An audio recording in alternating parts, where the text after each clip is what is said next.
sweet the sound that saved a wretch like me. I once was lost, but now I'm found, was blind, but now I see. 'Twas grace that taught my heart to fear, and grace my fears relieved. How precious dear that grace appeared the hour I first believed. When we've been there 10,000 years, bright shining as the sun, we've no less days to sing God's praise than when we first begun.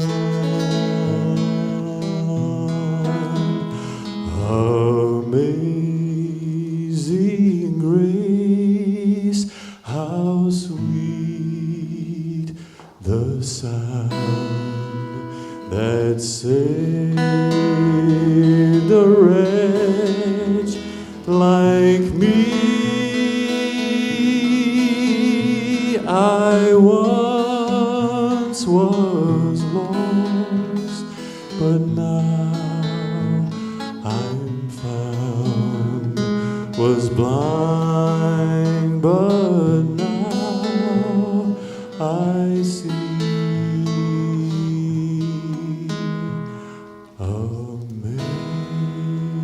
Amazing grace, how sweet the sound.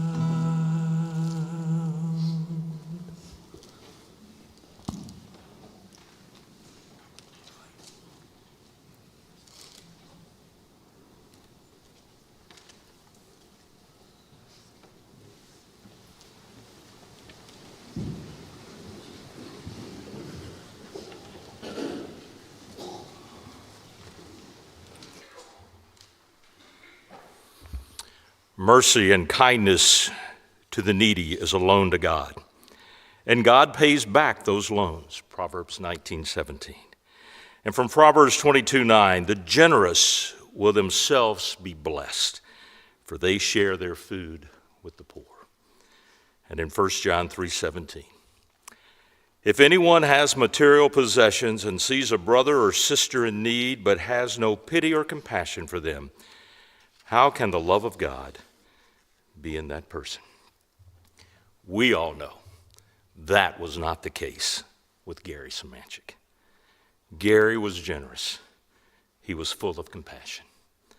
And today you have gathered here with family and other friends to celebrate his life. And the family wants to thank you for being here today. Carrie Stiles and Andy Flatt began our celebration with Amazing Grace, Gary's favorite song, a perfect way for us to begin this time of celebration. Last night, Carrie and I spoke to each other about how he and Gary worked together at DSI before Gary started Inform. And then they became competitors, but they were always friends. It was a couple of years ago when Carrie's mother passed away that Gary and I rode together to Cave City, Kentucky. I have to admit, Lucy, I never thought I would ride with Gary to a visitation and a funeral, but I did. And we were there because he wanted to talk the whole way We usually talked about Camp Honduras, but this time he wanted to talk about this new business that he was going to develop, the Nashville Armory. It took me a long time to figure out what he was talking about, because he kept talking about how it was going to be the Cadillac of all, and it was just going to be the biggest and best there could be, and that I would have never seen anything like it. And like most things he touched, it turned into gold. Gary, with all of his family, we know he was a loving husband to Lucy. He was a great dad to Ryan, to Adam, and to Allison. And of course, Dadu to the grandchildren. And you'll get to hear from them coming up a little bit later.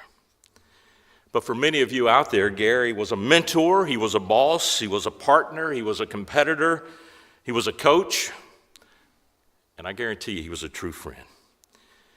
So let me encourage you to find a time in the weeks to come to be with some of your friends and sit around and tell the stories that won't be told today, many that can't be told today, that you'll be able to share with each other.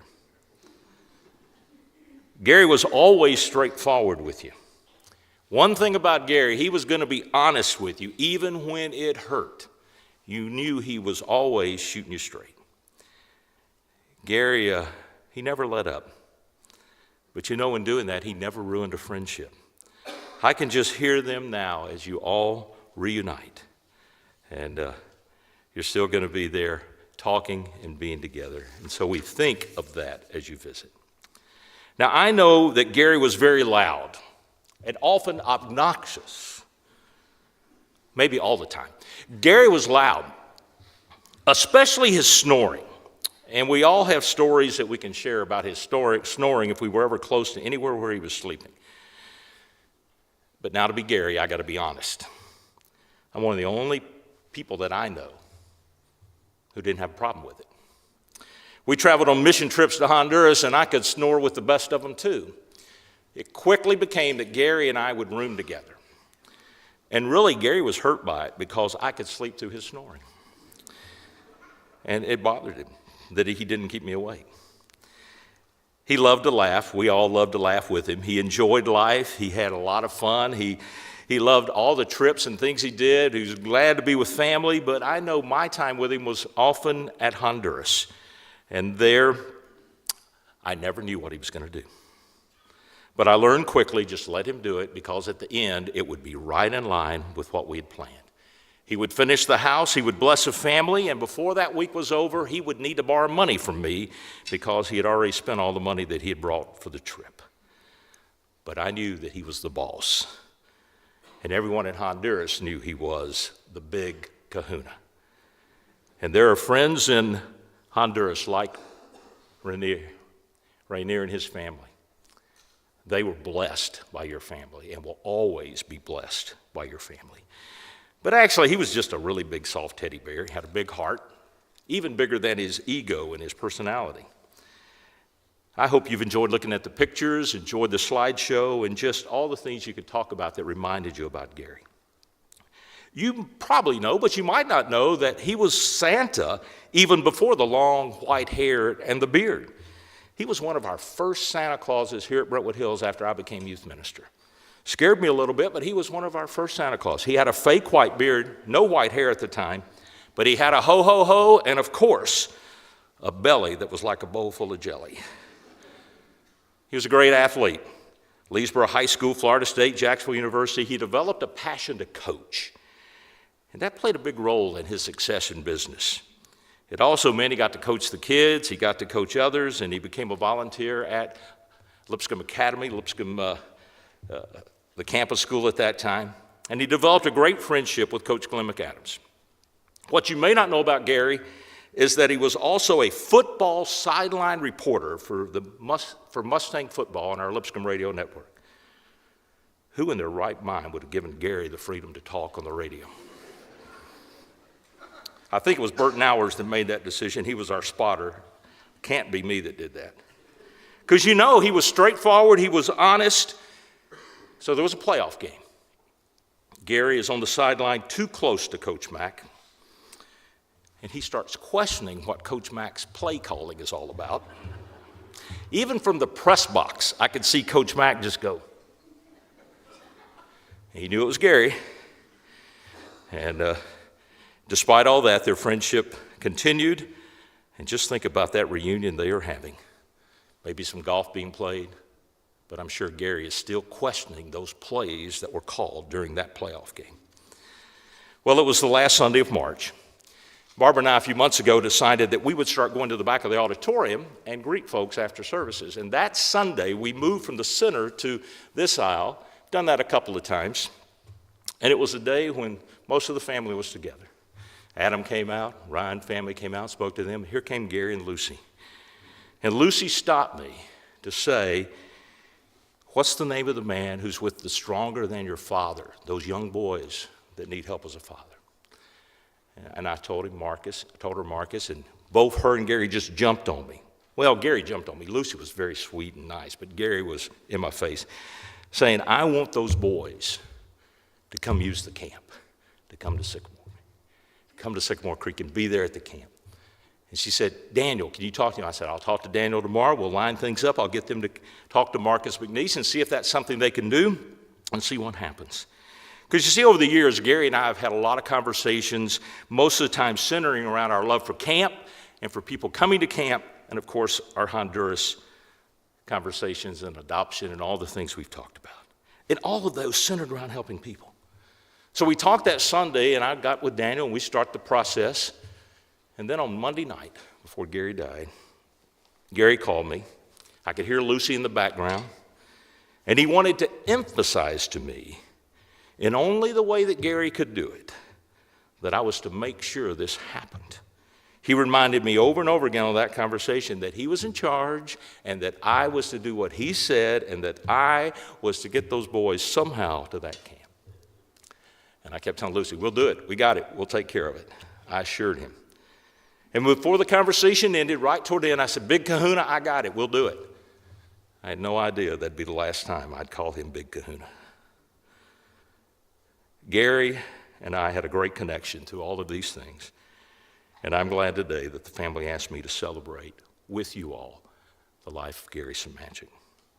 He's committed to helping people. Very generous. Loved what he did at that camp. So in a little bit, you've got your program. You're going to hear from several family members, 3 of his best friends, and others. And they wanted me to let you know, Gary loved short sermons, but he liked long funerals. Especially if it was going to be his. So just be prepared for what could be a little longer service. You might notice that these men, when they come up, do not have ties on. And you think, well, did I not get the memo to not wear a tie? The other day when we were talking to plan, they all decided what they'd wear, and then I think it was Allison, Lucy, one of them looked at me and said, but you have to wear a tie, and you better wear one that reminds everybody of Gary. This is the one I think looks just like Gary's face when he's talking and smiling. And we'll talk more about sunshine and a smiling face and a happy Gary Semanchik as this day goes on. Kerry Stiles didn't get the memo, and I forgot to tell him last night not to wear his tie. So Kerry and I are wearing ties today. Let's pray, and then I'll let Ryan lead the family, and we'll continue this celebration. Lord, we continue to come to your throne. We are thankful for all you do in our lives, but especially today that we can celebrate the life of Gary Semanchik. And as we celebrate it, we're celebrating his family. We're celebrating Lucy and these children and grandchildren. Brothers and sisters, all coming together to celebrate Gary. And Father, it goes to a passage where Paul wrote in 2 Corinthians, and I change a couple of words, and I pray over this morning. The Semanchiks will be enriched in every way so that you can be generous on every occasion. And through their generosity, it will result in thanksgiving to God our Father. And all that they've done, they give to you for your glory. Father, the Holy Spirit is among us. Let him bless all those that will be speaking today as they share from their heart and as we celebrate this life. Through Christ, amen.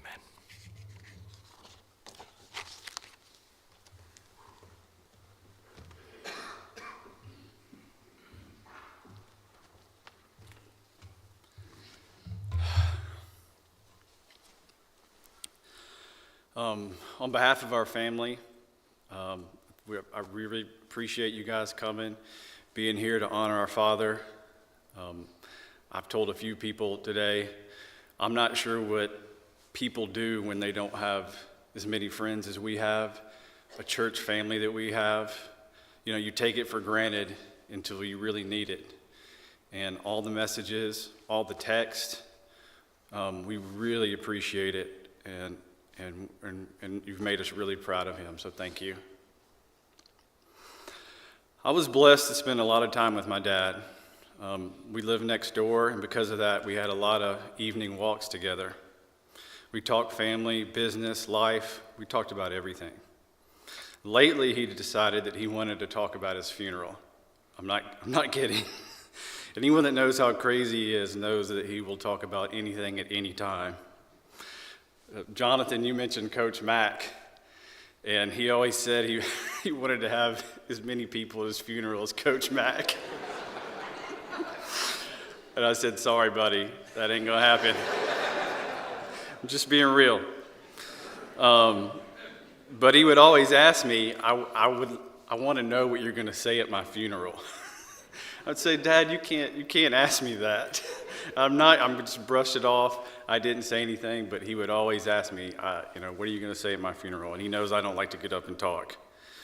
But for someone like my dad, it's a daunting task to try and say everything. I'd like you to know about what a great man he was, what a great role model he was, how ridiculously fun he was to be around, and how much I looked up to him. He was my hero and my best friend.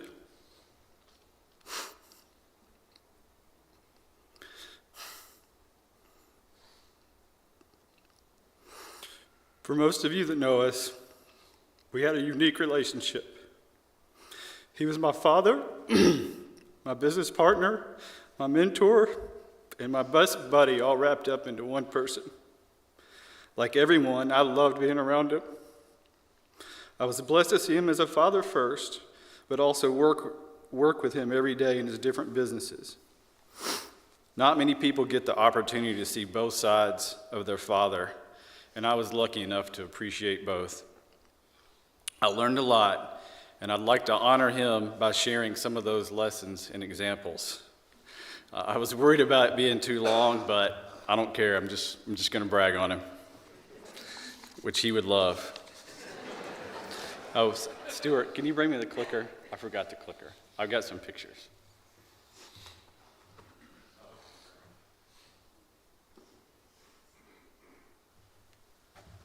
This picture was supposed to be up first, but it came up early. He always put his family first. He taught me that work is never more important than your family, and you can be excellent at both. He always made time for us, coaching games, lake trips, mission trips to Honduras, many vacations together. He always put us first. We never questioned where we fit in his priorities. He used to tell me over and over again how grateful he was that his kids loved to hang out with him. One of our walks, he recently asked me, why do you guys like to hang out with me so much? Which is a trick question to brag on him. I told him it was simple. You're just a fun guy to be around. And he'd love that. He'd love that. He proved without a doubt that you can be a great parent and be successful in business all at the same time. This is one of the most valuable lessons he taught me.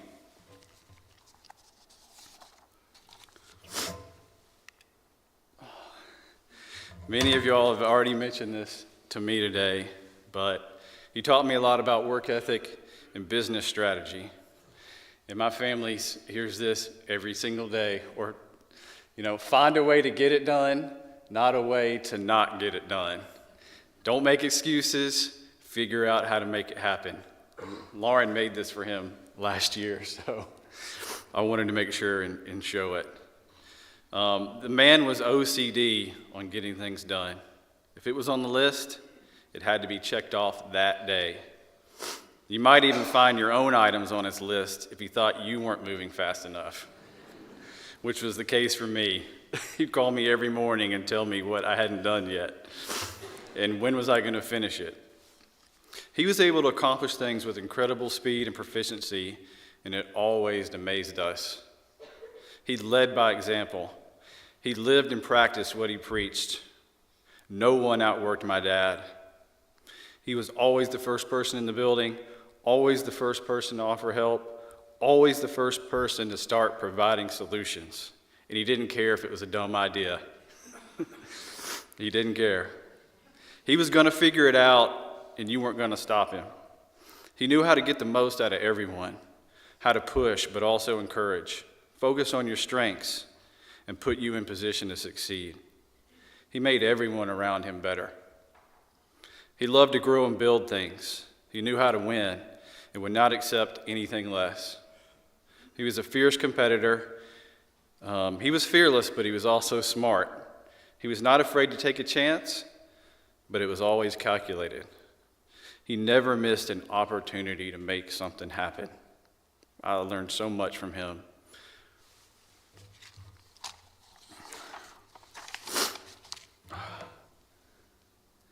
So we were recently at a family lunch, and he decides to announce at the table, I don't even know what we were talking about, but he said, when you're in trouble and you need something, who are you going to call? Who can you always count on? Who will never judge you? And we actually took a video for the second part of I guess, his daily morning affirmation. In your Trump shirt. Good morning, Gary. You're a great guy. I love you. What can you do to help somebody today? We're going to play that at your He always said, you have to love yourself first to love others. And he asked every day, and he literally did, how can I help someone today? And he lived that way. He taught me a lot about generosity, and I'm not even close, anywhere near what he was, and I hope to do much better at that. I told him just a few weeks ago, I don't even know why I thought of it or what we were talking about, but I said, Dad, you're the single most generous man I know. That's money, that's time. I wasn't trying to butter him up. I just wanted him to know, and I'm so glad I got to tell him. He said that was the best compliment anyone could ever give him, and it made him so happy that all of us saw him that way. He would do anything for anybody. I watched it. He'd take phone calls, every single one, listening, not judging, always authentic. He treated everyone the same, everyone. He used to tell me how blessed he was, and that it was his duty to help others. He never expected anything back. He was a great example.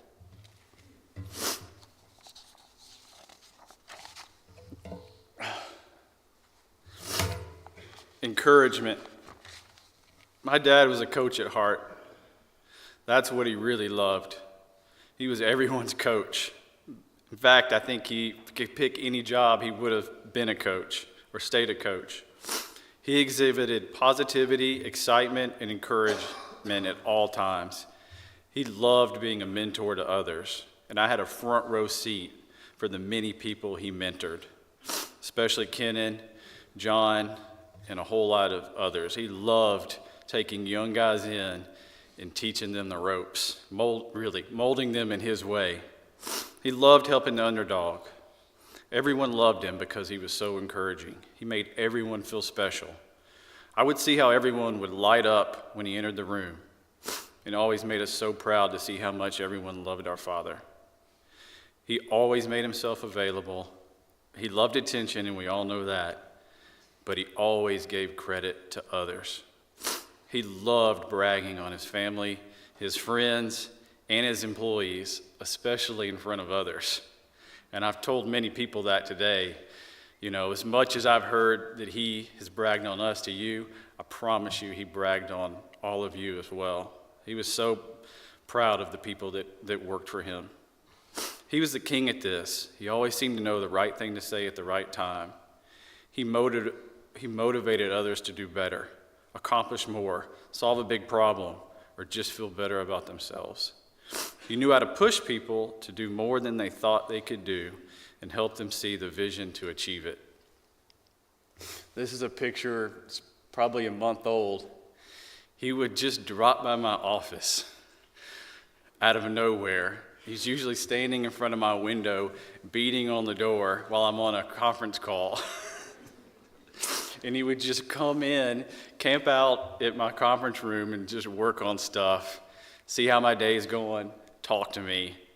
And it kind of annoyed me because I was busy, but I always felt better when he left because he would always say something encouraging to me.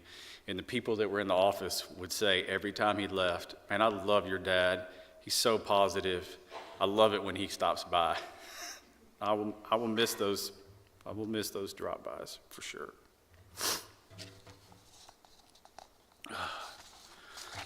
All right. One of the other important lessons that he taught me was to praise your wife. He would routinely ask me if I'd complimented Brooke today. He said it was important to kiss her every day and compliment her. Honestly, I have not always followed that, but I promise to do better. My dad loved his wife, and he bragged on her all the time. He would tell anyone who would listen how attractive she was for her age. Especially when the construction guys were working on the garage. "Man, doesn't she look good for her age?" She hated that. He loved to brag on her cooking and how she cooked him gourmet meals every night. He would tell us how sneakily funny and smart she was. He told me 1,000,000 times he would not be here today without her.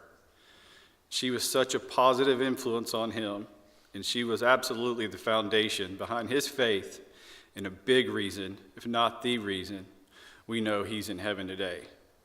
Now I want to make sure I give my mom credit.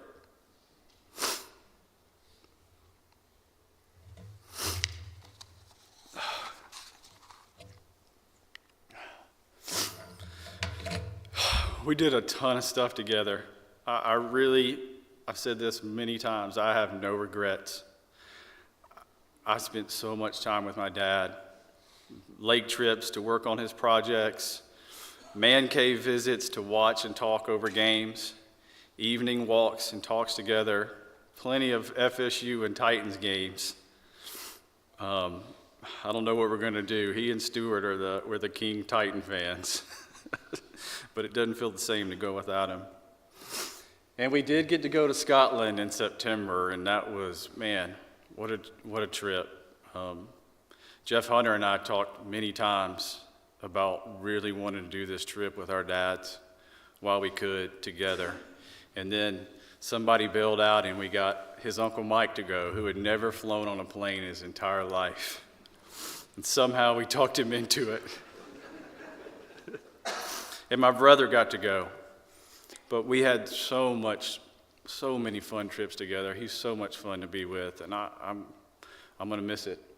I really am.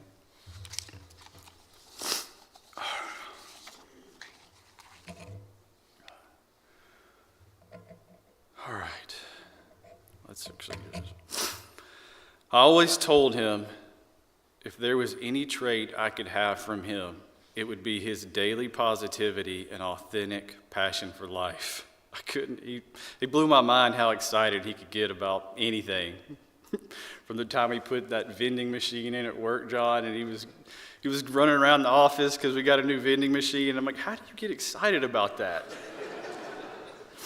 Or his office chair that I ordered for him, and he begged me 2 weekends ago to come over and put it together, and he's sitting in it, and he couldn't wait to get it in his office. And man, I just wish I could have that. It's not an exaggeration when I say he lived every day with enthusiasm and an appreciation for everything he was blessed with. He would always say, I don't know why the good Lord has blessed me so much. I don't deserve it. He was thankful, and it showed. When you experience something like this, I think I've started to see things differently, appreciating what really matters, living every day to the fullest. In a way, I feel like it's helped me finally see how he likely already viewed every day of his life. He told me all the time on those walks that he would rather go out on top rather than suffer. And he did go out on top. And I love you, Dad. Thank you.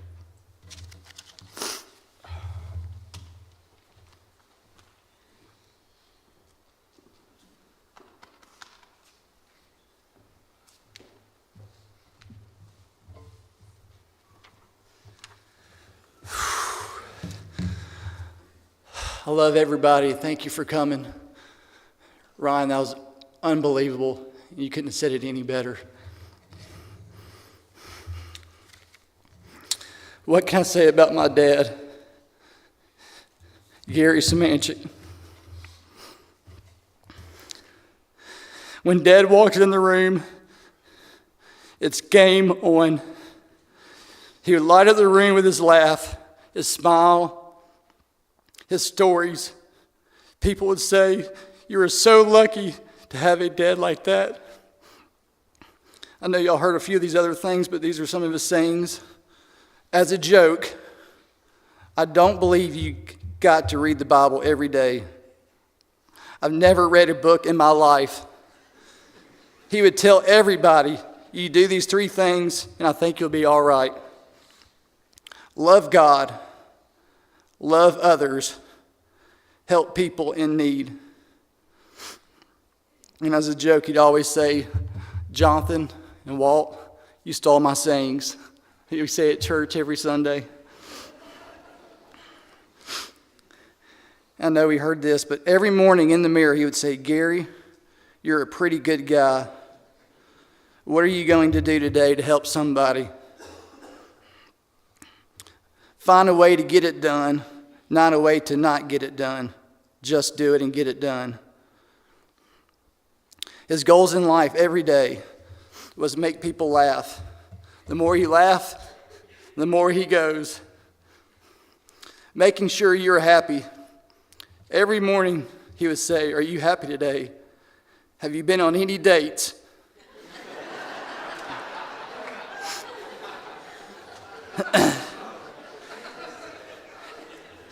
"Ain't got any smoochy smooch?"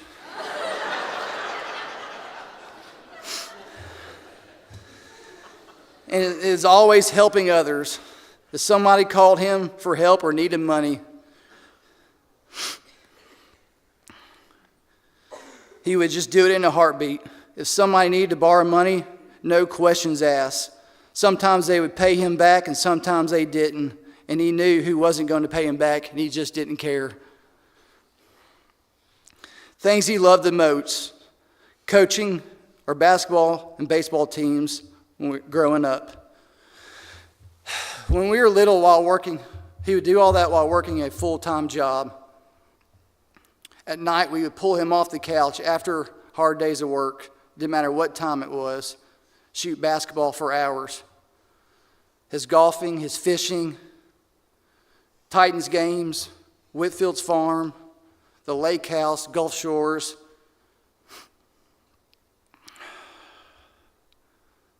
And family trips.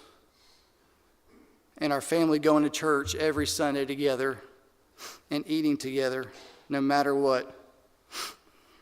I think this is why it's so hard. I just think we know we are just so blessed because we always got to spend so much time together. And these are things we will miss. Golf.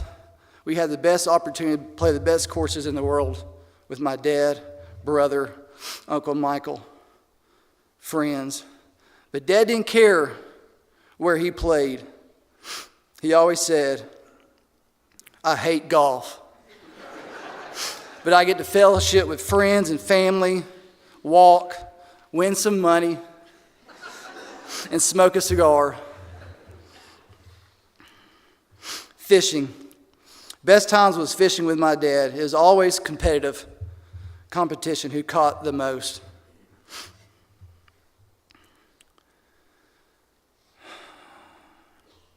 He always wanted a picture with the fish, whether he caught it or somebody else. And he'd tell everybody he caught it, so he would get the credit. As Kenan knows too, it got frustrating at times fishing.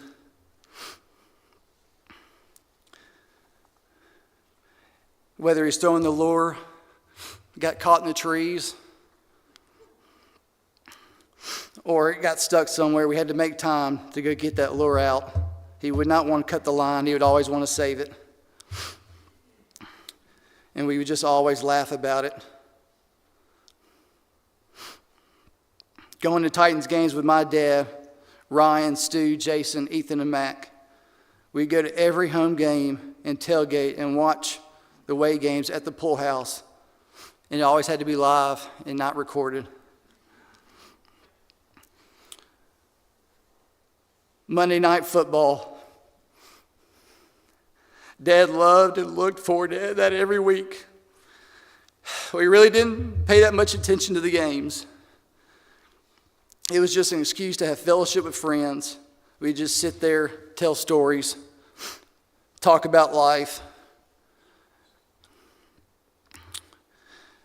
David Shamlin's philosophy on life. He enjoyed listening to that. Asking Phil Stinson, what should I bet on, and do the opposite.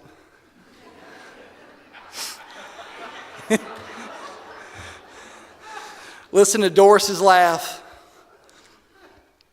Asking David Schaub, what did you bet on today? Galen's home-cooked beans, baked beans, pork chops.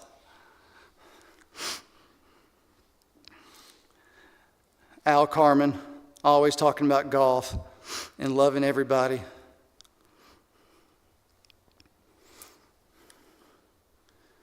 And we will carry it on.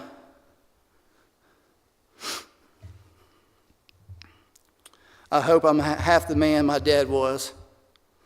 He was generous, passionate, full of life and energy, always puts family first. My father, my dad, my coach, my best friend, my guardian angel. We will see you soon. I love you, Dad. Our friend Cole Griffith told us the other day, Gary was a legend, and legends never die. Thank y'all for coming.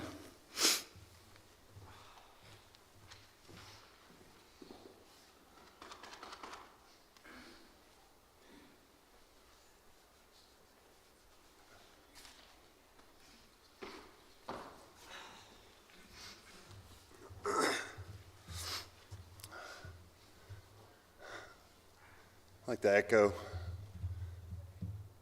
the word family. And I look at these first few rows and I see, and then I look at the entire room and I see nothing but family.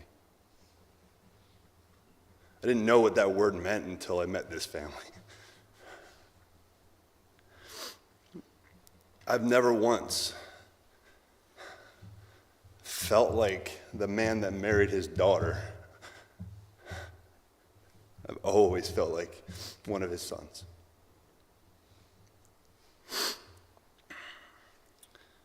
I've never met a person that had as many different names as Gary. You had Gary, you had G-Man, you had Big One, El Jefe, Dadu. Dad is the one that wants to stick with me.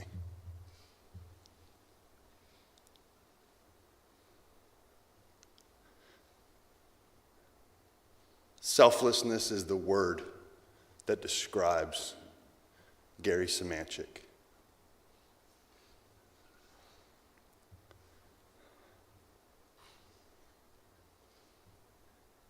He didn't just go out of his way to help people, he made it a mission.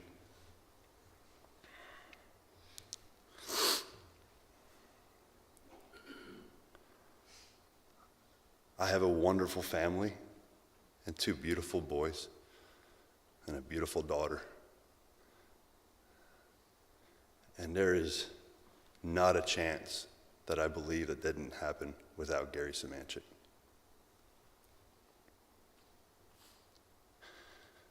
Gary was proud of his entire family, but there was always something special when he spoke about the boys.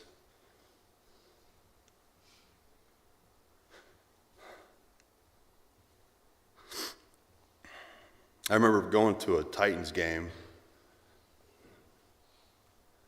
a couple years ago, and we were sitting on long chairs, grilling out some burgers and hot dogs, and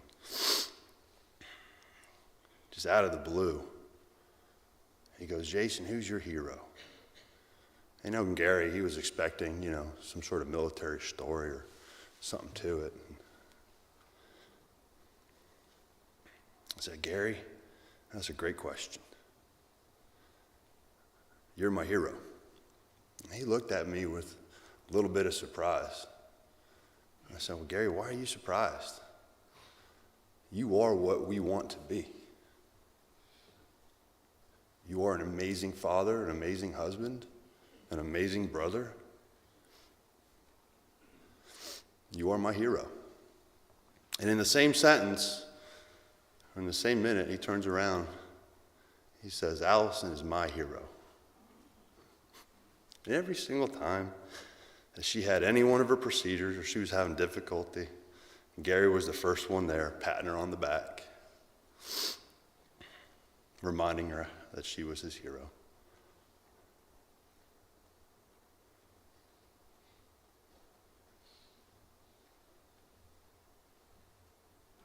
I am truly blessed to be a part of this family. I am truly blessed to have seen what an example of a father and a husband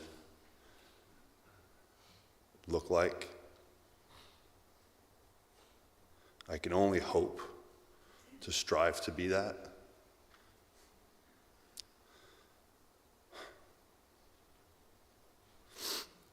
I'm going to end with this.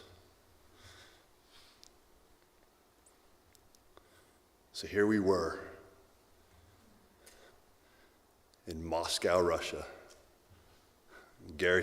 Allison stayed at the hotel,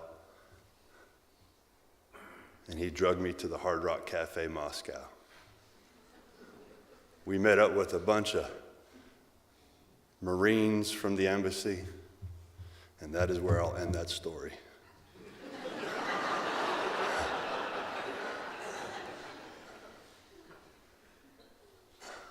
I love you, Gary. I cannot wait to see you again. Thank you.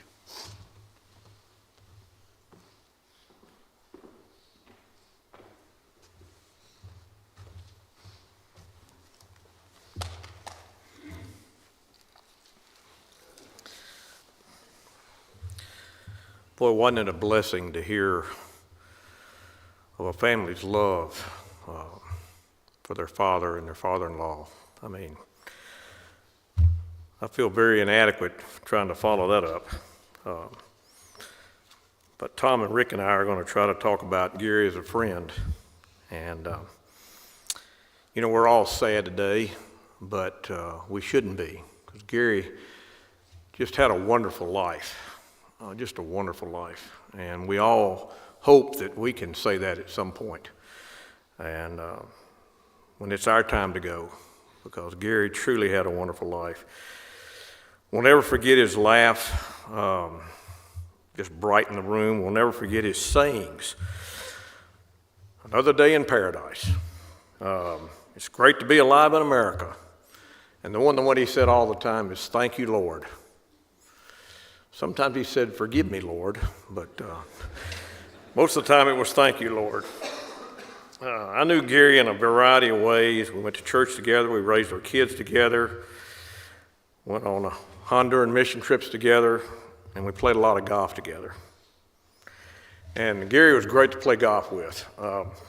He would razz you the whole time you were playing. He would, if you hit a shot it wasn't a very good shot, he would just say, "That was a terrible shot."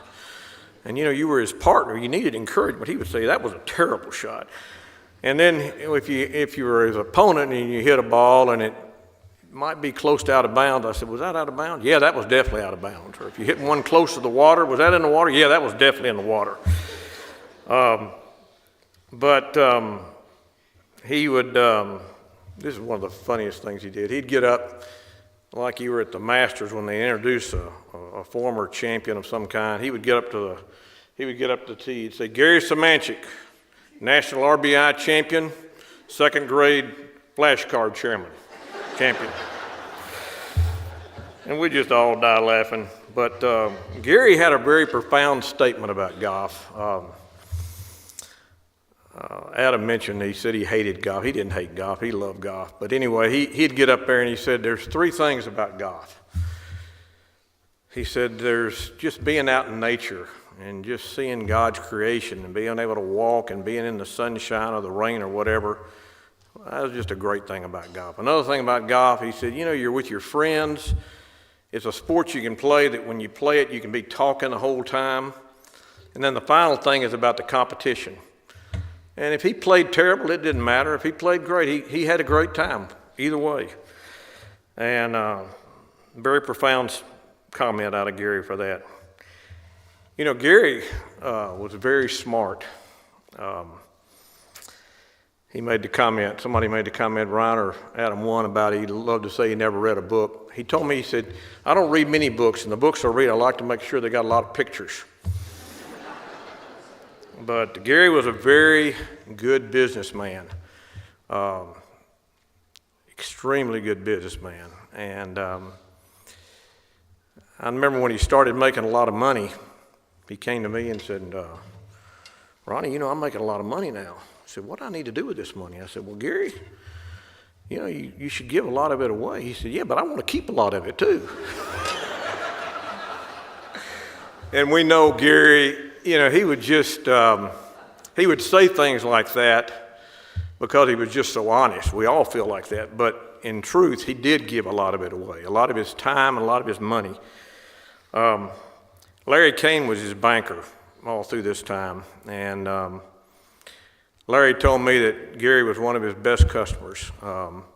When you're in the lending business, the number one thing you have to have is trust. And Larry told me that if Gary told him something, he would always do it. He always lived up to his commitment. The last conversation I had with Gary, and we had many serious conversations, in a humble way, he talked about how thankful he was for so many people that had an impact on his life. He talked about his brother Michael and how Michael had helped raise him, how important Michael was in his life. He talked about Jim Cumby, who gave him the first chance in business, and how much business knowledge he shared with him. He talked about Glenn McAdams and how Glenn gave him an opportunity to be an assistant with him with the Mustangs, and how much that meant to him and how much Glenn's relationship meant to him. Talked about a lot of other people that helped him in life. Talked about how proud he was of his children. He talked about how proud he was of his grandchildren. And then he talked about Lucy. And as has already been said, he didn't know where he'd be right now if it wasn't for Lucy. And he loved Lucy in just a great way. I think it was a God thing that the last person that he talked to on the phone that Tuesday night before he died Wednesday morning was David Shamlin. And they didn't talk about golf. They didn't talk about the Titans. They didn't talk about business. And David's here this morning, and he's in the last stages of pancreatic cancer. And what they talked about was the leading of the Holy Spirit. They talked about grace. They talked about forgiveness. And they talked about heaven. And I think it should make us all feel good that was the last conversation Gary had with a friend. I'm thankful for Gary for a lot of reasons. I'm thankful for his, that he was such a thankful person. He always thanked God for what he had.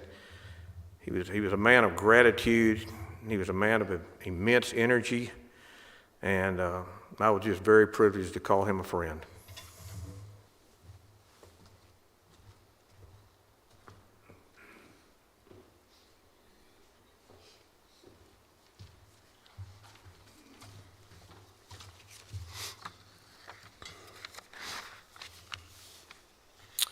I'd like to echo a lot of what's already been said. Gary's been a friend for, almost 30 years, and ever since his family moved here. And I have seen and witnessed a lot of things that have already been spoken about today, and he's one of a kind, and I never thought that this day would come. And it's just hard to believe that it's here. I want to tell you how we first met Gary and his family. Gary and his family moved here from Gadsden, Alabama. I think it was probably around 1985 maybe, or 6, I can't remember. And their children were about the same ages of Cindy and my children. And so they moved into a house in Oak Hill where we live. We still live in the house that we lived in when they moved here. And so we were at Brentwood Hills, and we were assigned by the visitation committee to go visit the Semanchiks after they visited Sunday morning. So we had no idea who these people were. Cindy and I, back then, our kids were pretty small. We all rode our bikes over to Coral Drive, which was only about 1.5 miles away or so. And so it was kind of an ordeal. Our kids were young. I think, Ryan, you probably were 6 or 7 at the time.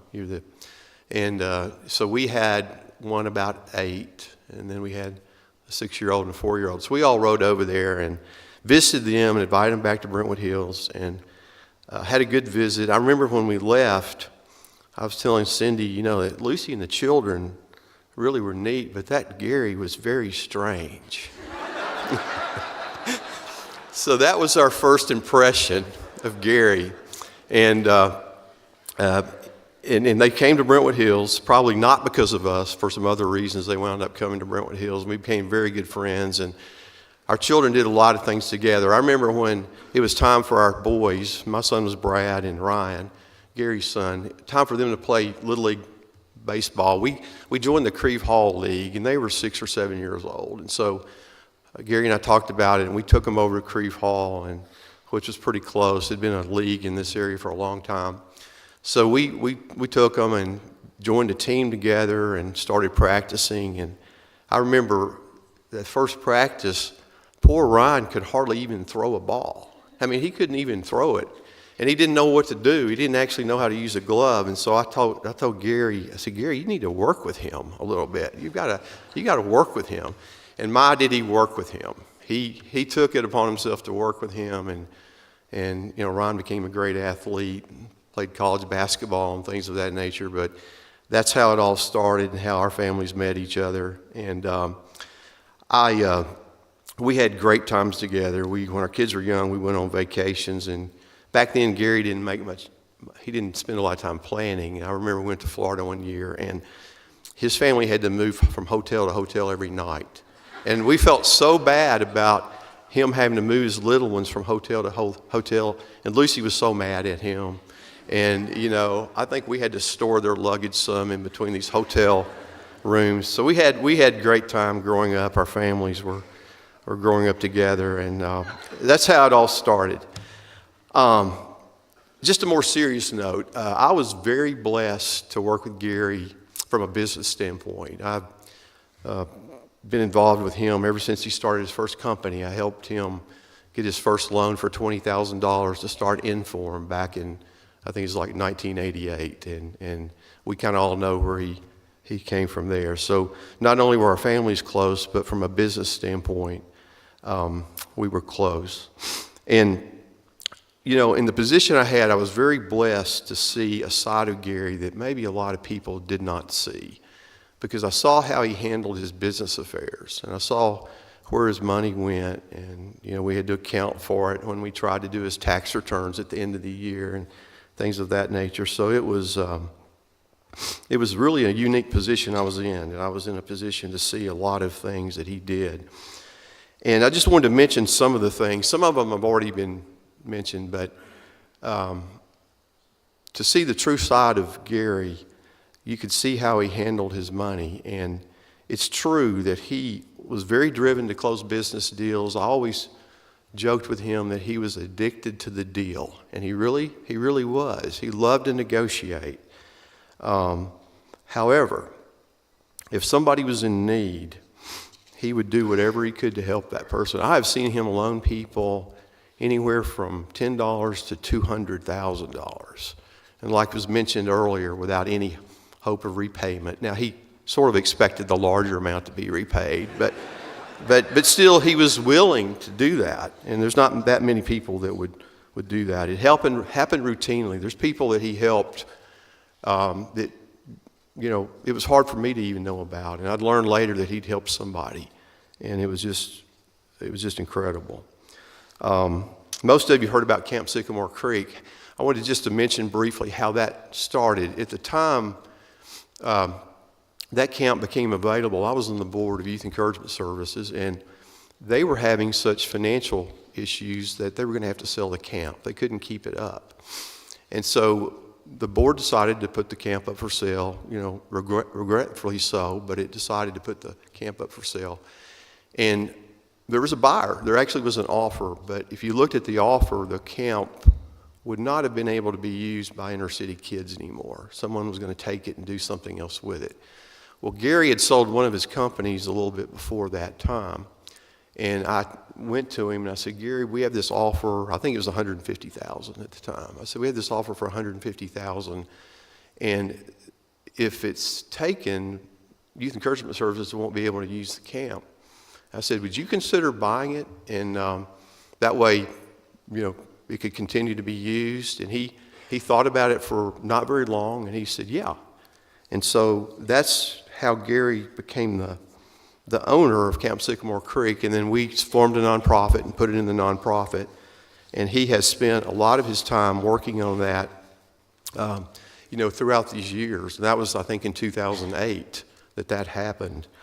So that's how that all started. And because of his wanting to work with inner city kids and his generosity, that happened. And now today, the camp is better than it ever was before. He's improved it immensely, and kids from not only Youth Encouragement Services, but from other inner city agencies are able to use it. And a lot of churches, I know Brentwood Hills is going out there some, but that's how that all started. And thought you might get some insight about Gary just from that. He was a tremendous mentor, too, to these people that were young and came to work with him. He wanted to hire people young so he could train them into, like you heard earlier, his ways, which were very unique but very effective. And I cannot count, well, I can count, but there's over 15 people that he mentored in business. And he helped them become business leaders, as many of them are today. And many of them are running their own company. Another thing that really impressed me in seeing what he wanted to do with his time and with his money is he had a real heart for adoption. When he would look around and see people that couldn't have kids or wanted to get some kids somewhere that were special needs children, he realized that there really wasn't a lot of adoption ministries back when this all started. And so he, with some other group of men from Brentwood Hills, put together an adoption agency to help support Christian adoptions. And I think, of course, he was really driven to do this from the fact that, his two grandsons are adopted. And then also he saw a little girl named Sasha on one of the visits, and he helped make sure that she was brought back here and adopted by a Christian family. So that was very impressive, and it gives you an idea of what he did and where his heart was. Other things I've seen him do, he's given Radnor Church of Christ money so that they can purchase a new air conditioning system when theirs went completely out. He's provided housing to the people who needed shelter. He's made sure that his children and grandchildren went to Christian schools, and on and on and on. And, you know, if you've seen some of the posts that are on the website of the funeral home, you've seen quotes like this. And these are some of the words most often heard describing Gary: a huge personality with even a bigger heart. He was a person who truly cared about his employees. I've seen people that worked for him 20 years ago out in the foyer, and they just still love him. We'll be forever grateful to Gary for what he did for our son. One of the most treasured regulars for coffee at 7. His gregarious laugh and larger-than-life presence made our days. Such a giving person, always looking to be of help to someone. He was first a gentleman, looking to do what was fair and right. Just the thoughts of Gary makes me laugh and smile. Ultimate entrepreneur with a gift for success. He blessed people through that success. And that was from one of his longtime associates in business that's here today. Gary was a very unique person. He brought life to the room, as we've always heard. And I think in describing him, and as I wrap up, I don't know if some of you have seen The Chosen. You've seen some of these character fishermen along the Galilean shore that look like Jesus wouldn't really pick them. Well, I think in my mind, that describes Gary to me. I think if he was back then sitting around the Galilean shore, he'd probably be acting like one of those misfit fishermen, and Jesus would probably call him.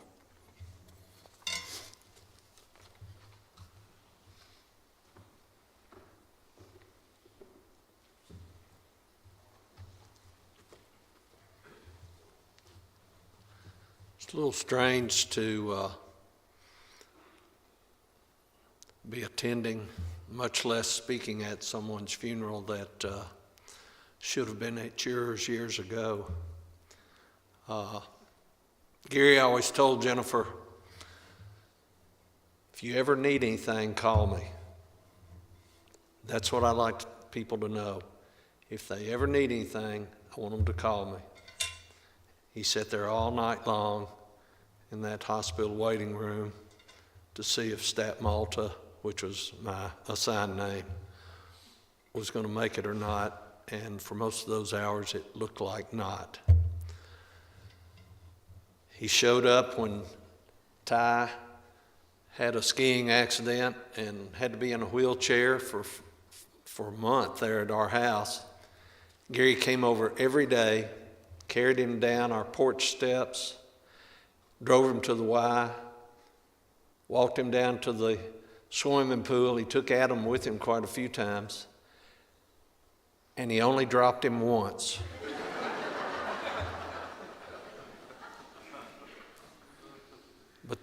But when you called, he came. Always, always. He was unique.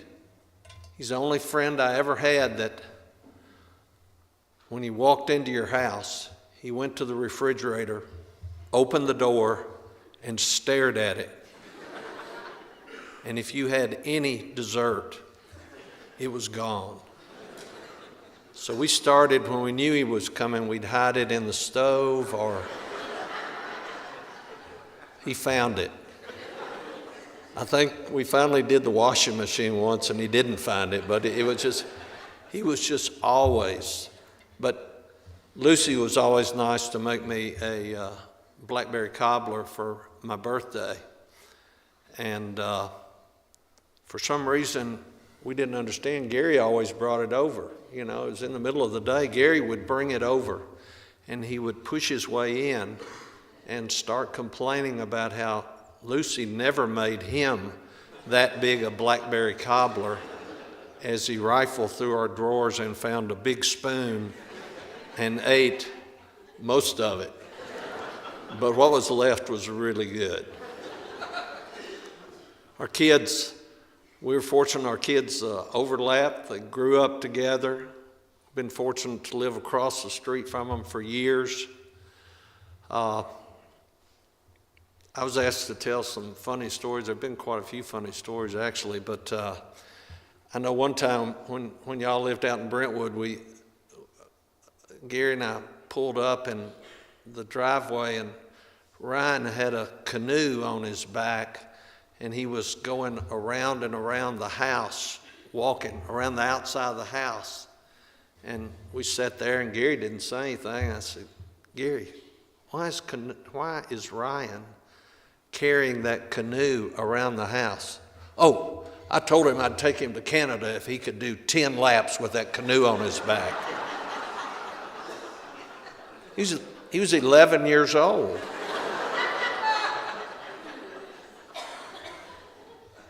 And we went to the lake every weekend, or we went to the farm every weekend. We did something every weekend. And the lake, we just had a great time just sitting out there enjoying the lake. But we got involved, David Chamberlain and us got involved with a houseboat. I'll try to make this brief. I was telling somebody earlier, it's hard to tell a story without setting the stage, and that stage can take forever to set. But anyway, we had an 87-foot houseboat. I on the front porch and Gary on the back porch, and the rest was David's. But Gary and I would go out there and use it all the time. And we'd just gotten it, and we hadn't really learned all the nuances of it, but we had these, it has these big gas motors on the back, and then it has these little electric thrusters at every corner. Well, somehow when they built it, they got the pressure too high on one of those thrusters, and when you turned it on, it wouldn't turn off. Well, what does a thruster do? It pushes that houseboat to the side. And so if it's on the corner, it pushes it this way, and it just kind of goes in a circle. And I'd had it out the weekend before, and that thing locked up on me out in the middle of the lake, and we spun for an hour and a half. And Gary was going to go down there and get everything ready at the boat, and then Jennifer and I were going to come down a little bit later, and I said, Gary, do not take that boat out before I get there. I'm not an expert, but I know how to deal with that thruster, and if you get out there in that thruster, you're going to be wishing you hadn't. Well, some reason Ty went with him and Lucy down there. Jennifer and I came along later, but when we got there, there was somebody up in the parking lot. They said, Tom, get down there quick. Gary's having some trouble with the boat. Well, he was having trouble with the boat. He had gone to the gas pumps, so he's at a gas pump that's about 95 feet away from a dock that has all these nice boats in it. And he's filled that thing up with gas, and he hit the thruster to move it kind of to the side, and it locked up, and it started spinning like a top. And he's going round, and everybody's on the dock just going. And so anyway, there's a kid with a jet ski on there. I jumped on the back and said, get to that houseboat, and he took me out. We jumped on. It was just a little trick the way you cut off the breakers, but we got it stopped. And Gary was sweating, and he didn't have his cigar. He said, I was scared to death. I was scared to death. I said, you should have been scared to death. He said, no, I was so scared I dropped my cigar. And then when we go to the farm, and he'd take his brand new Range Rover and drive it through a 100-acre field that had a foot of water in it. Brand new Range Rover going through. It made it, Didn't look like much when it got out, but a lot of other people have referred to inappropriate stories, so I thought I'd tell one. You need at least one. One winter day, we went four-wheeling at this, on our ATVs at this farm out in Williamson County, and it had snowed. There were several of us out there riding, and we'd ridden around. We came to this little cabin that had a metal roof on it. The metal roof had about that much snow on it. It really picturesque, really Tennessee Christmassy looking, right? And we were sitting on the porch there, and things got quiet, and of course, Gary passed gas. real loud. Now that's a redundant statement. That snow started falling off the roof. I don't mean like, I mean like boof, boof, boof. And it went on for like 5 minutes until the whole roof was cleared of snow. And everybody was just dying laughing, as you can imagine, as you are now. And we got quiet, sat there for a second, and Gary said, "Top that, boys."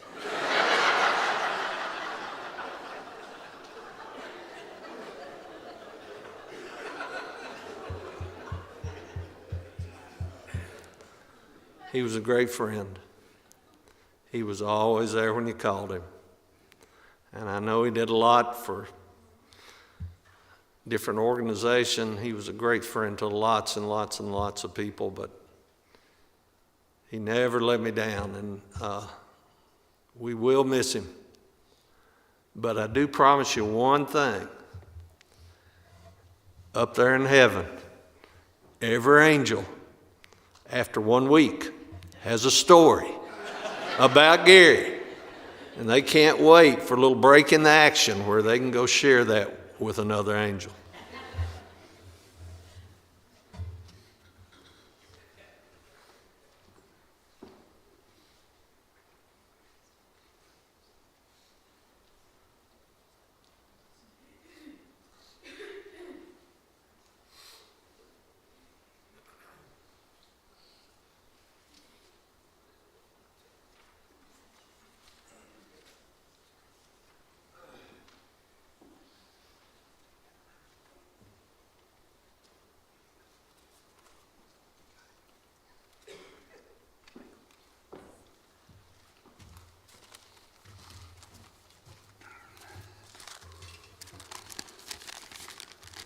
This might be the hardest thing I've ever done or tried to do in my life.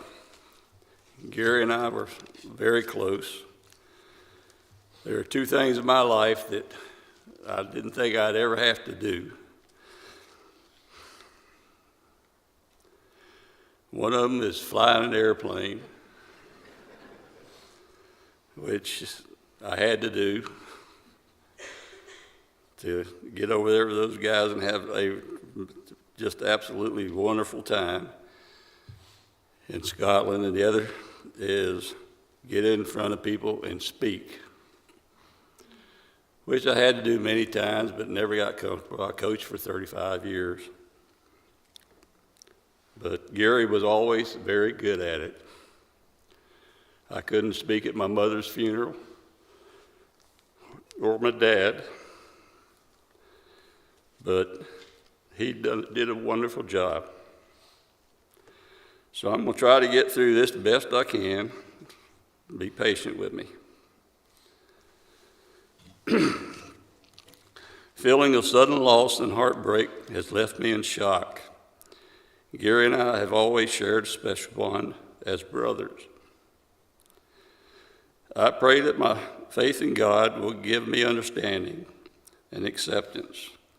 And that acceptance and remembrance of what was will hopefully lead to peace in my heart. There is comfort in knowing a real part of Him will exist within me. Gary and I were always best friends. Gary and I lived in a small home in Leesburg, Florida. My dad owned a small hardware store, and there were weeks that he couldn't pay himself. We had a 2-bedroom house, and Gary and I shared a 12 by 12 bedroom all the way through our college years. We had a small closet that was draped. My clothes were on one side and his were on the other. He often found his way to my side. In high school, Gary was a great athlete. He won honors in football, basketball, and baseball. All conference in all three sports. In his last football game, Ray Graves from the University of Florida came to the 50-yard line at the end of the game and offered Gary a football scholarship to the University of Florida. Vince Dooley of the University of Georgia flew Gary to Athens for a visit, and he met Gary at the airport with a jacket, a Georgia jacket. But Florida State won my parents over, and Gary took a full scholarship there. As freshman, he started at linebacker. The next year, they wanted to move him to offensive guard. He decided that wasn't for him, and he reached out to me. I called him and told him that I could call my baseball coach at the Brevard Junior College, where I played, or Seminole Junior College, where our high school basketball coach was now the head coach there, Coach Jay Bergman, who spent many years as the University of Florida head coach and the UCF coach. They even named a field after him. He told me to call Jay at Seminole, and I did. And he told me to get Gary over there as fast as I could. He came into town, I loaded him up with some of my clothes in the car, picked him up, and we took off to Seminole to the baseball field where they're having practice. He started there as a first baseman and led the state in RBIs. And that led to a full scholarship at Jacksonville University. During that time, he was invited to play in the Cape Cod League, which is full of the best ball players in the country. The most important event while in Jacksonville was that he met the love of his life, Lucy Adams. They got married, had 3 wonderful children, Ryan, Allison, and Adam, and the rest is history. One short story, which I always like to tell about Gary to some of my friends. He told me that a group of graduate students came to Nashville Armory to interview him. They wanted to pick his brain. Maybe they could discover what made him so successful. He looked at them, and they're in front of him, and said, "I'm a PE major,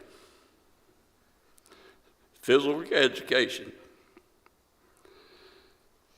And he said, looking at him, he said they all dropped their jaws, and their eyes went wide open. He said, "The business is like playing a baseball game. At bat, you have to get to first, steal second, make yourself get around third base, and score. Seal the deal."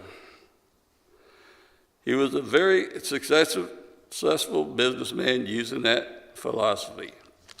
I love you, brother.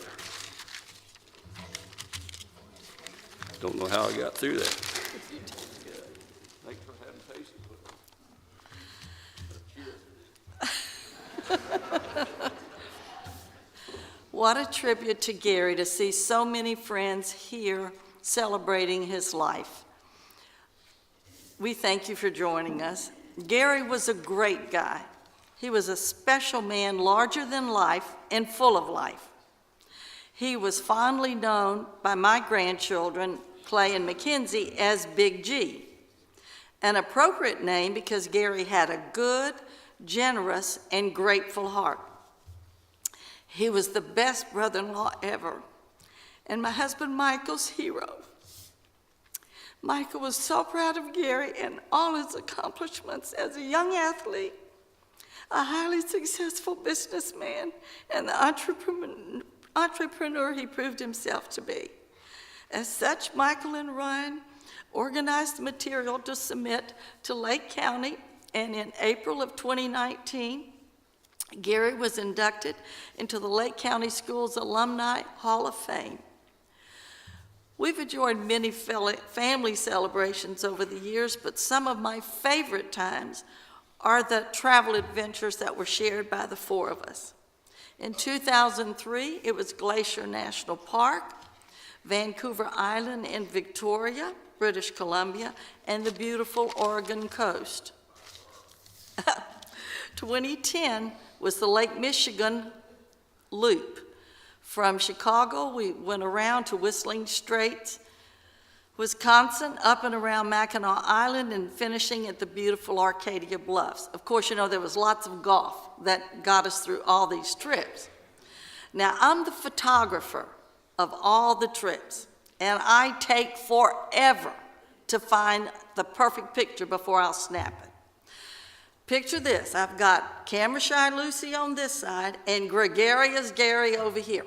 Cheryl, take my picture. Look, this is a great place. Take Lucy and I here. Cheryl, take my, and I ran all over the place taking all these pictures. He was the most photogenic man I've ever seen. The man had a smile on his face through every picture, and every picture I have of him is great. And then there was the infamous adventure of a lifetime in September 2022.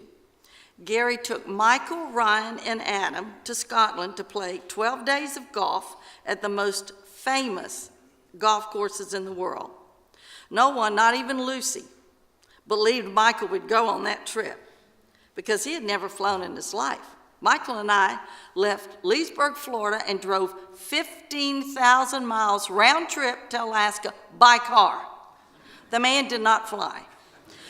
I know that God gave him the courage to get on that plane in Orlando and fly by himself all the way to Scotland to be with his brother and 2 nephews and 12 other Nashville golfers. And I am so thankful he made that trip because he has told me many times since it was a trip of a lifetime, and I have a lifetime of memories of my brother and nephews. In closing, I want to say, I don't know what we'll do without Gary Semanchik in our lives, but I believe he's in a greater place. And I know if he could share one thing with us right now, he would tell us it was a wonderful life. Thank you for all the great memories, Gary. They will be in my heart forever. I love you, little brother, and I'll miss you. Thank you.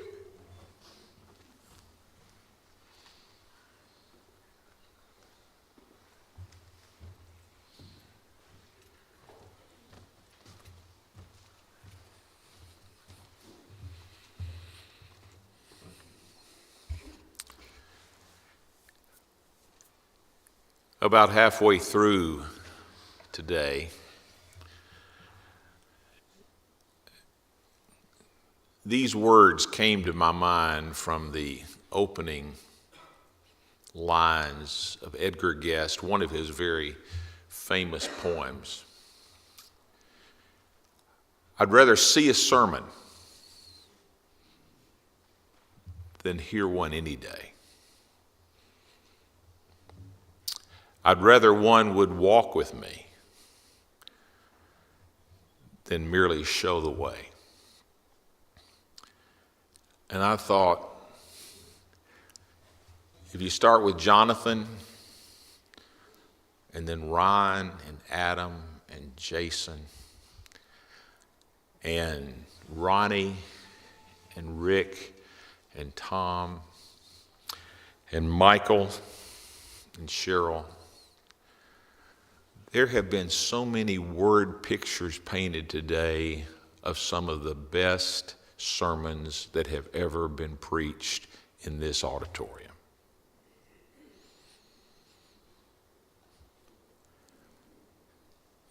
And I couldn't think but help.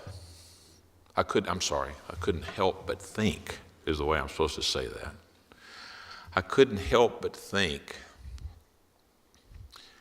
that suppose every one of us we just think back and say, what is one thing I can take away from here today that I learned about Gary Semanchik? Was it his passion for life? Was it his passion for his family? Was it his desire to encourage everybody? Was it his desire to set a work ethic example that would be an inspiration to everybody that knew him? Would his love for the underdog, his love for those in need, his love for that camp and all those who were served? I mean, on and on and on the list would go. And then you're sitting there thinking, how can I remember all of these things? And I just want to mention, I mean, Lucy's got family down in Florida who couldn't be here today. There may be other people in that who are watching it on live stream, but if it's on live stream, that means it's going to be in the archives of the Brentwood Hills website, brentwoodhills.org. And you can go on there, and maybe a day or two before it's posted in the archives, but everything that's been said today can be watched maybe until the Lord comes again. And if we were to go back and say, I mean, how can we be more like the sermon that's been pictured for us today? Because the world needs more people like Gary Semanchik. And if it's not us who knew him, I mean, if it's not us who actually experienced it, who can it be? I mean, Jesus says, unless a grain of wheat falls into the ground and dies, it remains alone, but when it dies, it bears much fruit. I mean, what a shame that Gary's lived such a powerful life. If it just ends there, it's not going to end there. You can see it. You can see it in the children. And actually, and I don't know this for sure, and you don't know this for sure, but it would surprise me at all if Gary right this minute is somehow tuned into all of this, not on live stream, but I'm sure they've got something much more elaborate wherever he is in paradise. And right now, and he who probably knows what's getting ready to happen, he's calling some of the people around and say, hey, come on, the best is yet to come. The best is yet to come, because the grandchildren are getting ready to come up here. But what if we say, I want to be more generous? I want to start off every day saying, how can I help somebody today? How can I be more encouraging? How can I be a better spouse? Or a better family member? How can I follow that sermon that we have listened to today? And so what I want to do is I want to ask all 6 of Gary's grandchildren to join me on the stage and let them come up here. And Lauren and Sydney and Stuart, and then Lucy, and then Ethan and McLean will come and go in that order. And then after they each share what they're going to share, they're going to sing with us one of Gary's 2 favorite songs. Jonathan's already mentioned Amazing Grace was one. I would hear people say, I'm a bad guy, but that's my song. And he really depended on that Amazing Grace. But we're going to sing his other favorite song. And then McLean is going to lead a prayer. And every time Gary had a chance to call on a family member to lead a prayer, my understanding is he would always love to call on McLean. So I want y'all come on up. They'll all stand up here at once. And and then we get to share the perspective of these precious grandchildren who are everything to Gary.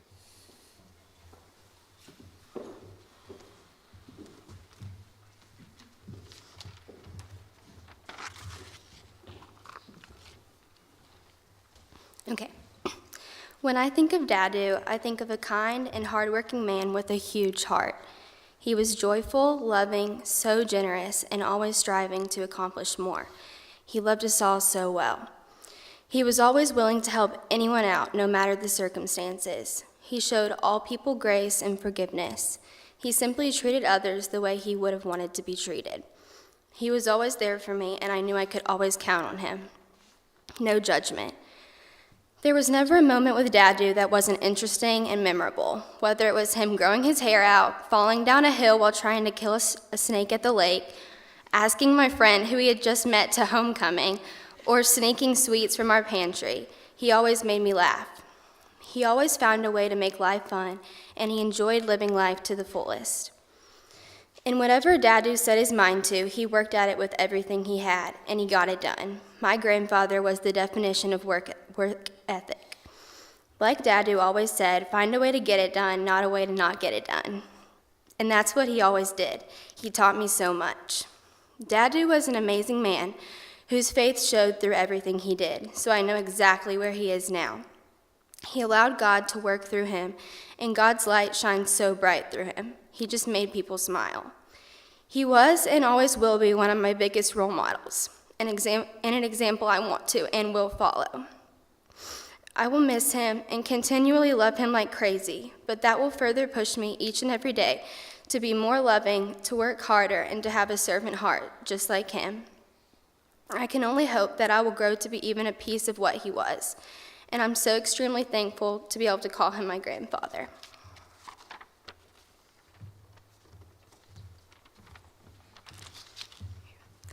Dadu was one of the greatest guys and grandfathers I have ever known. He always did anything he could do to help others, and serve God. There's nobody else in the whole entire world exactly like him. Dadu was the best grandfather anyone could ever hope for, and I'm so thankful for him. He was always there for anyone, and he always said that if you're in trouble, you know who to ask for help.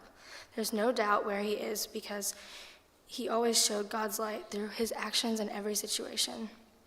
Dadu mentored so many people and influenced them in so many ways. 2 words I think describe Dadu very well are joyful and selfless.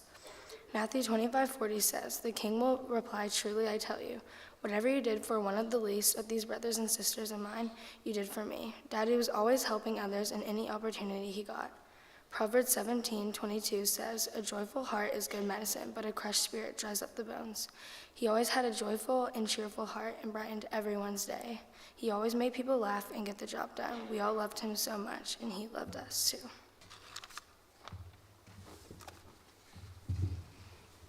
I was just going to share one story. It was COVID year 2021, and we were all going to go to a Florida State game, and no one wanted us to go, but Dadu said it didn't matter who was going to go with him. He was going to go, no matter if he had to go by himself. So me, my dad, and Dadu all decided to go. And that was just one reason why he put his family first. And he wasn't just my grandfather. He was my best friend.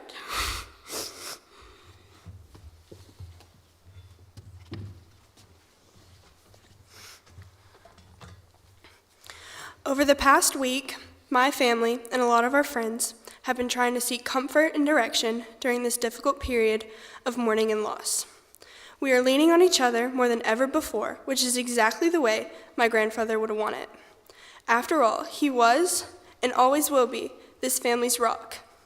Even though he now joins our Father up above, his memory will live on and will always be our inspiration, mine especially. He inspired me with his kindness and how he extended it to every soul he met during his wonderful lifetime. He inspired me to be a leader, as he was one of the best. He led through selflessness, love, compassion for others, and taught us to lead with a servant heart that radiates a love for Christ. Galatians 5:13 through 14 says, "You, my brothers and sisters, were called to be free, but do not use your freedom to indulge the flesh. Rather, serve one another humbly in love. For the entire law is fulfilled in keeping this one command: love your neighbor as yourself." To me, and I'm sure to a lot of you all here, that is exactly who my grandfather was. And we all know that he had his moments, and when he wanted something done, he wanted it done yesterday, and it was his way or no way. But at the end of the day, he wanted the best for everyone, and all wanted to help us achieve our craziest dreams. Daddy was a man that brought a bunch of laughs into any room that he walked in, and he left a trail of smiles when he left. To me, he was a constant source of joy. Even on days when he was tired or upset, he always made me smile. I remember our last conversation we had together, and he asked me, "Lucy, are you happy?" To which I responded, "Yes, Dadu, I'm happy." He asked me questions like that all the time, and usually said something like, "Good," because that's all that matters. Even if I had a bad day and wasn't always actually happy, being around him was just enough to make me feel it. His joy, his smile, and his goofiness was all contagious. It was hard to stay upset around him, and if you were, then he'd probably make you feel better one way or another. Another thing that was truly inspirational was how passionate he was about the things he loved. He was passionate about his family, as we, alongside Christ, were at the center of his heart. So many people don't understand how lucky we are to have such a close family. Every time we were all together, he would always say, "I am so blessed," and it's all thanks to him and my grandma. It's thanks to them that I have two wonderful and amazing brothers. It's thanks to them that I've been raised with such valuable Christian morals, been able to go to a Christian school, and grow up here at Brentwood Hills. It's thanks to them that I've had two wonderful examples of what living the way God intended looks like. It's also thanks to him that I was taught to value the little things in life, those simple moments that were just us together. Those will always be my favorite memories together. Just walking on the beach, going out to lunch, or stopping by the armory to say hello. There isn't enough time for me to stand here and tell you everything that I loved about him, but I can say that I loved how he impacted me in every way possible. He inspired me to always be myself. I love how he thought he knew everything and tried to always be Mr. Tough Guy, but on the inside, he was just a giant teddy bear. I love how he would crack a joke, sometimes at really inappropriate times, but I also loved how no matter how angry he can make us, he always had the best intentions. I loved his stubbornness and how he would try to prove he was right until the very end. And I loved how he would always try and sing songs, but he could never remember the words. He used to always sing, "You are my sunshine," and that's what he used to call me and all 5 of us, his sunshine. And now, when I look up to the sky, he gets to be ours. I especially love the way that he loved my grandma, giving me an amazing example of what love looks like. I loved his smile and his gratitude, and how he was always present in my life. He was more of a dad to me than a grandparent. I loved everything about him. But most of all, I loved that I just simply got to know him, and I got to love him the way that I did, even if it was shorter than I expected. The memories that we share will always be my greatest blessing. And finally, I love and am so thankful that everyone here today was put in his path so that you all can know him too. Thank you.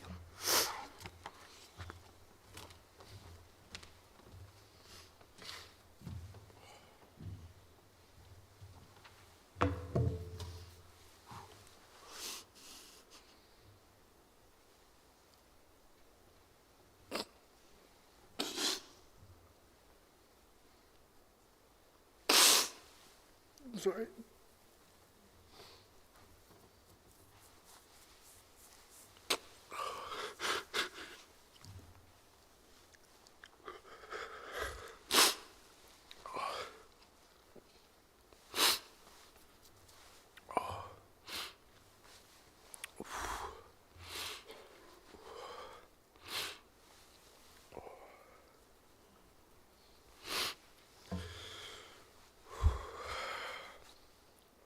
There isn't many people in this world that I felt had true success. Success is defined as the accomplishment of an aim or purpose. Daddy's aim and purpose in life was quite simple. Live life to the fullest, every day, serve people to the best of his ability, and always put family first. He was not only more than successful at each and every one of those things, but he was my definition of a humble servant while doing so. Daddy was not just a grandfather to me. He was a role model, a father, and most of all, my best friend. From the Titans games, to the lake trips, to the jobs I felt I was always doing for him, I always knew he had my back, good or bad. I could laugh with him, I could cry with him, and I knew I could always be open with him. I've never been the best with emotions. Some people would say I come off a little bit more stoic than others, but that's always been a misconception. I've always felt the need to be strong for my family, for my image, and maybe even for my sanity sometimes. But Daddy was the one person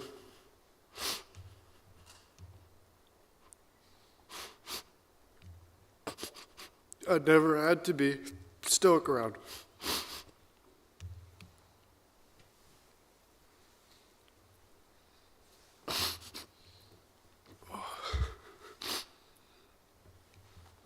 And I never felt the need to put an image on for. He knew my good, he knew my bad, he knew my ugly. And he loved every part of it. There will always be a part of me missing. Sometimes goodbye is a painful way to say I love you. I wish you were here still with us, but I know that you are watching over me from above. You will always be my guardian angel. I love you, Daddy.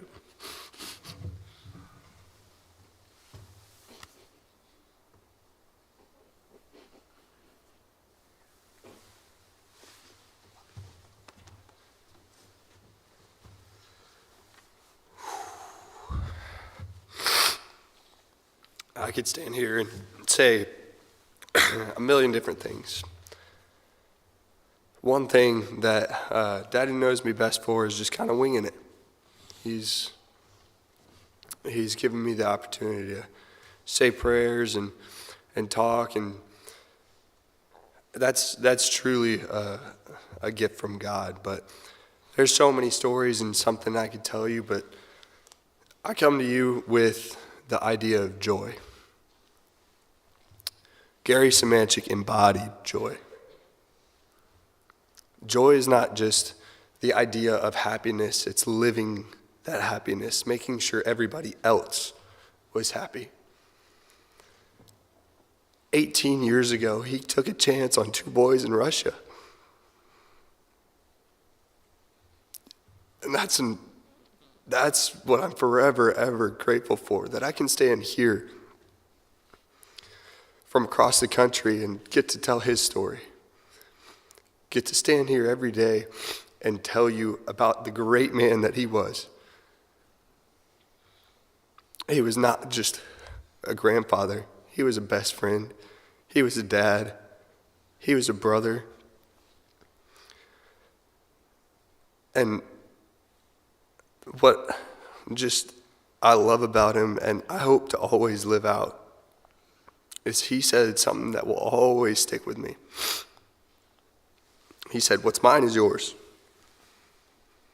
That's something I want to tell my grandkids one day.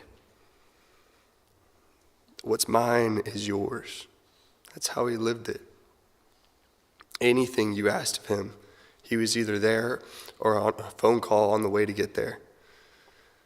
He just recently blessed me with the opportunity to get one step closer to living out what I want to do, and that's the man that he was. And I just want to, I just want to thank him for everything he's done for me. There's not a day that went by where you wouldn't hear his laugh and smile. He was radiant. He was a man of joy. He truly, truly was. And I hope each and every day that I live half my life with that kind of joy. Because I would live the best life that I could wish for if I just had a piece of who he was.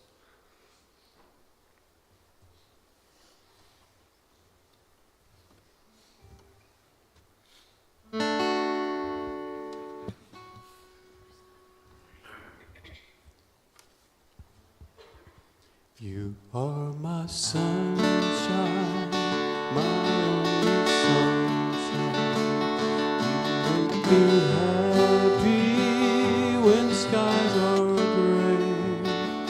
You'll never know, dear, how much I love you.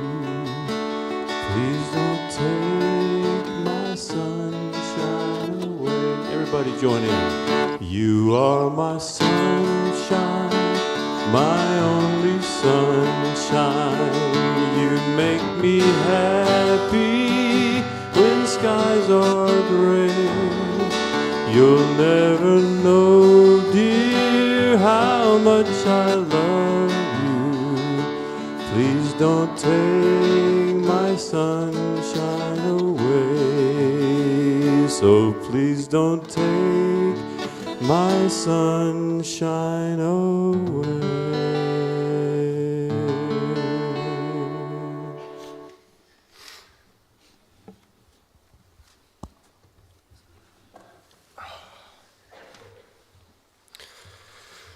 Alrighty, and let's pray.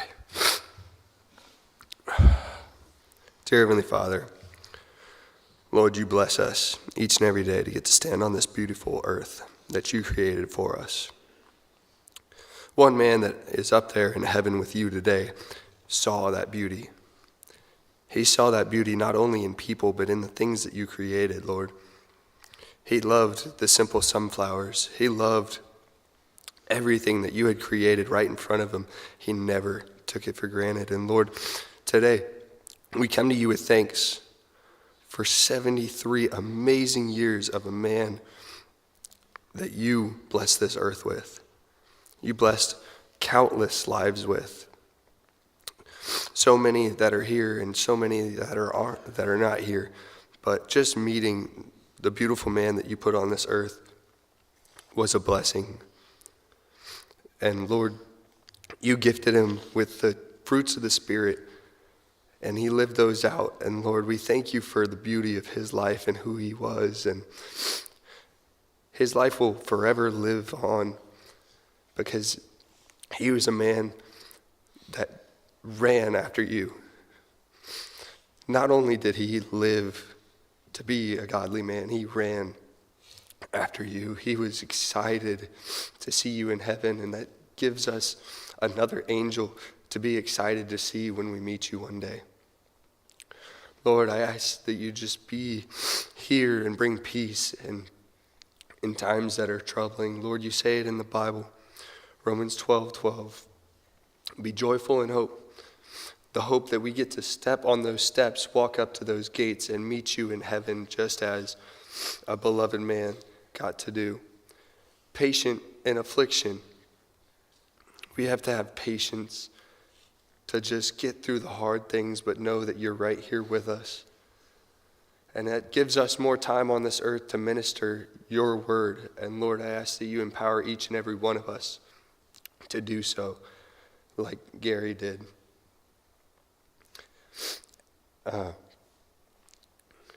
And lastly, faithful in prayer. Lord, there's many times that we go through life and that's all we have. We have prayer.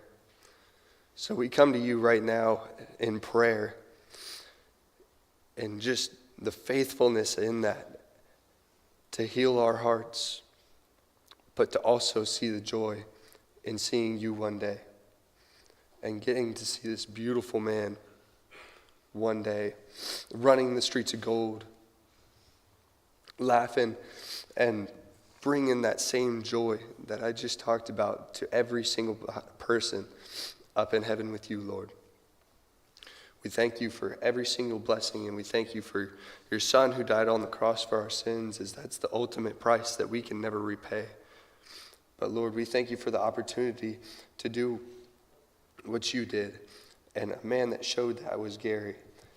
He cared for the orphan, he cared for the alien, he cared for the outcasts and the widows. And Lord, I ask that you give us the blessing to do that every day, to put on the armor of God and be strong each and every day so that we can have the same paradise that he does. Lord, we thank you and we love you for each and every day that you bless us with. And it's in your Son's name I pray. Amen.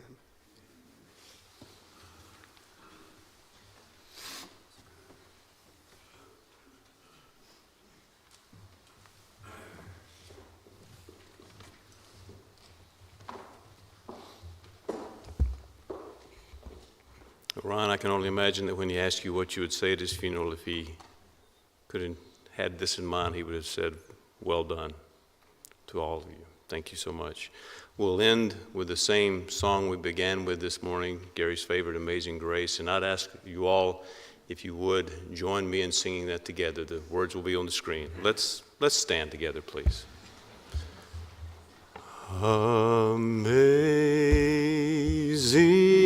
grace, how sweet the sound that saved a wretch like me. I once was lost, but now I'm found. Was blind, but now I see.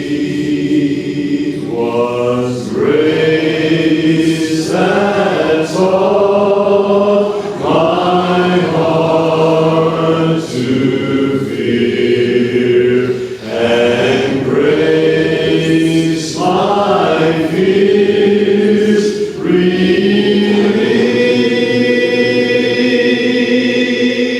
How precious is that grace appeared the hour I first believed. When we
Amen.